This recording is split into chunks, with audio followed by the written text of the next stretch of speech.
So yun po guys, ayan magandang araw po sa lahat. So another topic po yung pag-uusapan po natin sa video po na ito. So ang pag-uusapan po natin is mula po sa naging live po ni Krishna sa kanyang YouTube channel Tuesday po ng morning, kung saan nga po is yun nga, kumpirmado nga po na bumisita na nga po doon ang kanyang itinuturing po na kuya or kapatid na si Sir Jason or si Toots TV nga po, kasama ng iba pa pong PB team.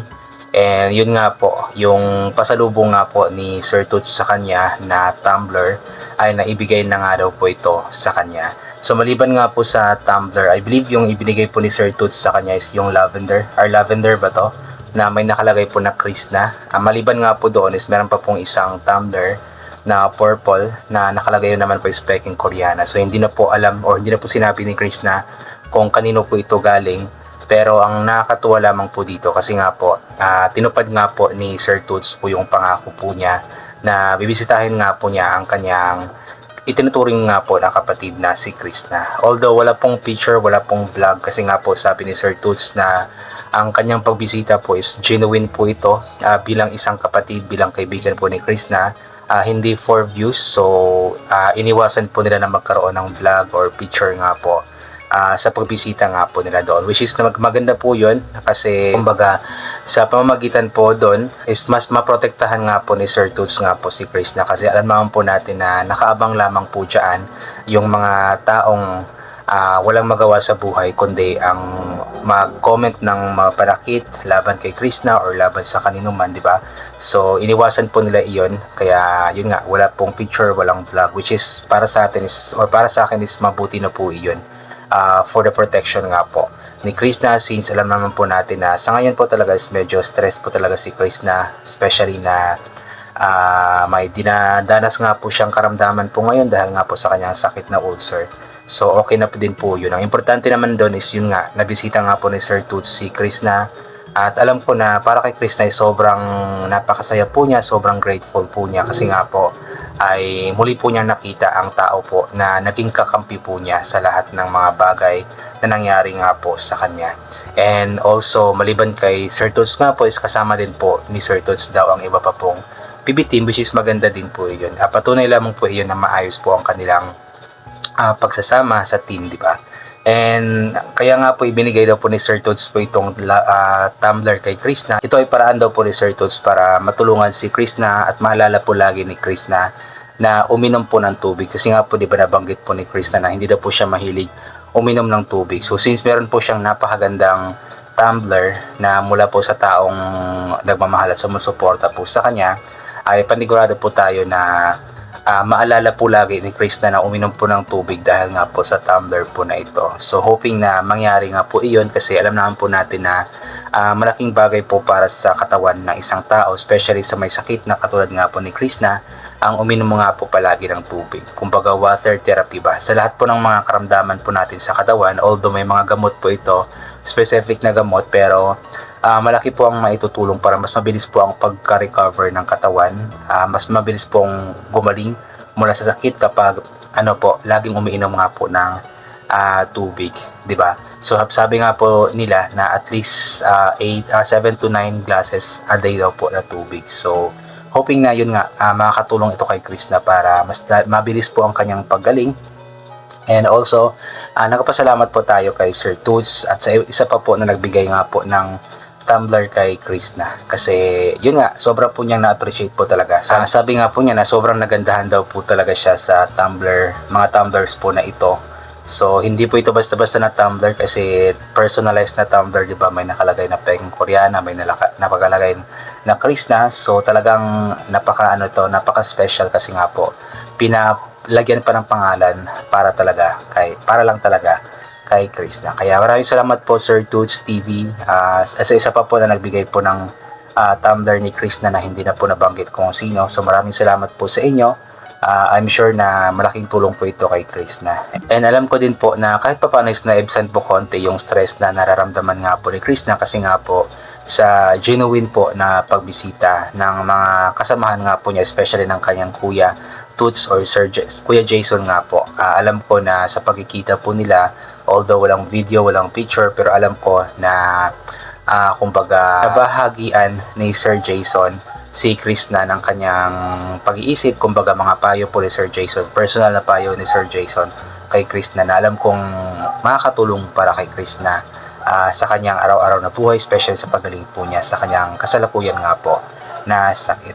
So ito, babasahin po natin yung ilan po sa mga komento.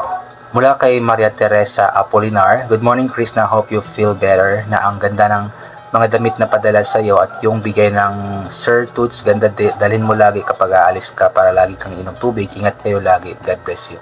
Yun po yung purpose po nun, kaya binigyan po siya ng tumbler para laging maalala po ni Krishna na uminom ng tubig. So hoping na lagi po itong dadalhin ni Krishna kahit saan man po siya magpunta, especially kapag pupunta ng bukid, pupunta ng farm po niya. So napaka-importante po na may dala siyang tubig po palagi. At sana wag niya itong lagyan ng kape or soft drinks, no. Iwas na muna siya sa mga bagay po na iyon. At alam ko naman na umuiwas po siya sa mga inumin po na iyon kasi alam po niya na bawal po talaga ito sa sakit po niya na ulcer. Nelga de Jesus Reyes, "This morning Krishna, ang ganda ng gift sa'yo ni Sir Jason. Need mo yan para lagi kang nainom ng gamot. Ingat ka lagi and God bless." Ayun po, regarding din po sa gamot, so hoping na masunod po palagi ni Krishna yung pag-inom po ng gamot. I mean, yung tamang oras sa pag-inom ng gamot kasi mas effective, sabi nga po nila, sabi ng doktor na sa akin dati na mas magiging effective daw po ang gamot kapag same time po ito iniinom araw-araw. So dapat wag po yung kaligtaan ni Krishna para magiging mabilis po ang paggaling po niya. Pero medyo okay na naman daw po siya ngayon. Nung Sunday nga po, Sunday night ba yun, ay medyo nag-alala nga po tayo kasi nga po nag-post po siya sa Facebook na nagpapahinga daw po siya sa hospital with matching sa kamay, mga tusok-tusok. And then morning naman po ng Monday is tawag niyan, Monday ba yun? Morning? Or Tuesday morning? Basta nag-live naman po siya bigla. So ibig sabihin is okay na po siya. So may gamot na daw, may itinurok sa kanya para siguro mawala po yung sakit ng tiyan. So ayun, thanks God kasi nga po dininig po ng ating Panginoon yung panalangin po natin na maging okay po si Krishna, and hoping na tuluyan na nga po siyang gumaling. And yung Sunday daw po pala bumisita sila Sir Toots doon sa kay Krishna, sabi ni Krishna. Maan Dennis, "Good morning Lady Krishna, ingatan mo health mo, magpagaling ng husto bago bumatak ulit sa work. Nakakamiss yung tawa mong nakahawa, watching from Baguio City, love you." Nakakamiss naman po talaga yung mga ginagawa ni Krishna, especially yung pagkamasayahin po niya, yung palatawa po niya, yung palabiro po niya. Although ngayon is medyo okay naman po siya, pero iba pa rin po talaga yung sobrang okay po siya, yung wala siyang dinaramdam kasi nga po ramdam po natin yung kulit po niya talaga.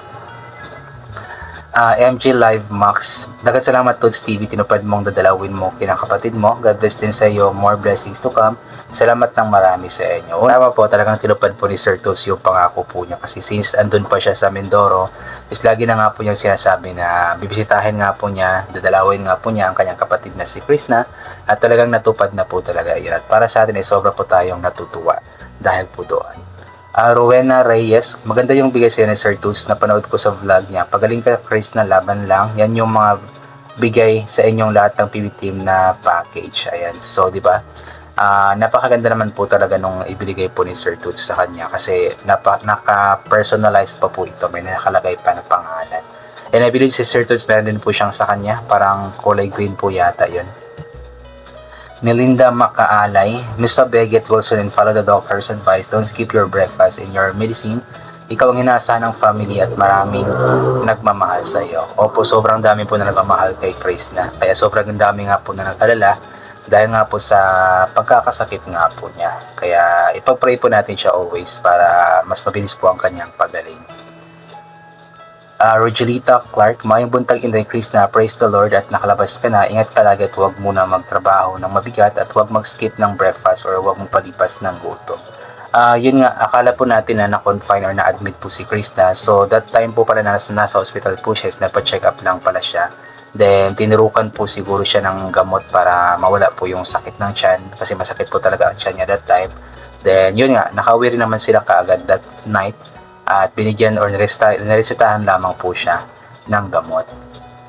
At ito po mula kay Efefania Olita, "Salamat nag-live ka rin Krishna, butan si Jason, binigyan ka ng tumbler God bless you all, Mahusay family. Ingat. Yun po, napakabait po talaga ni Sir Jason na talagang napakagaling po niya magpaliwanag. Kung napanood niyo po yung vlog po niya, napakagaling po niya magpaliwanag. So panoorin niyo po yung vlog ni Sir Jason para mas maintindihan niyo po yung sinasabi kong magaling po siya magpaliwanag. So anyway po, I think hanggang dito na lamang po muna ito. God bless po and bye for now po.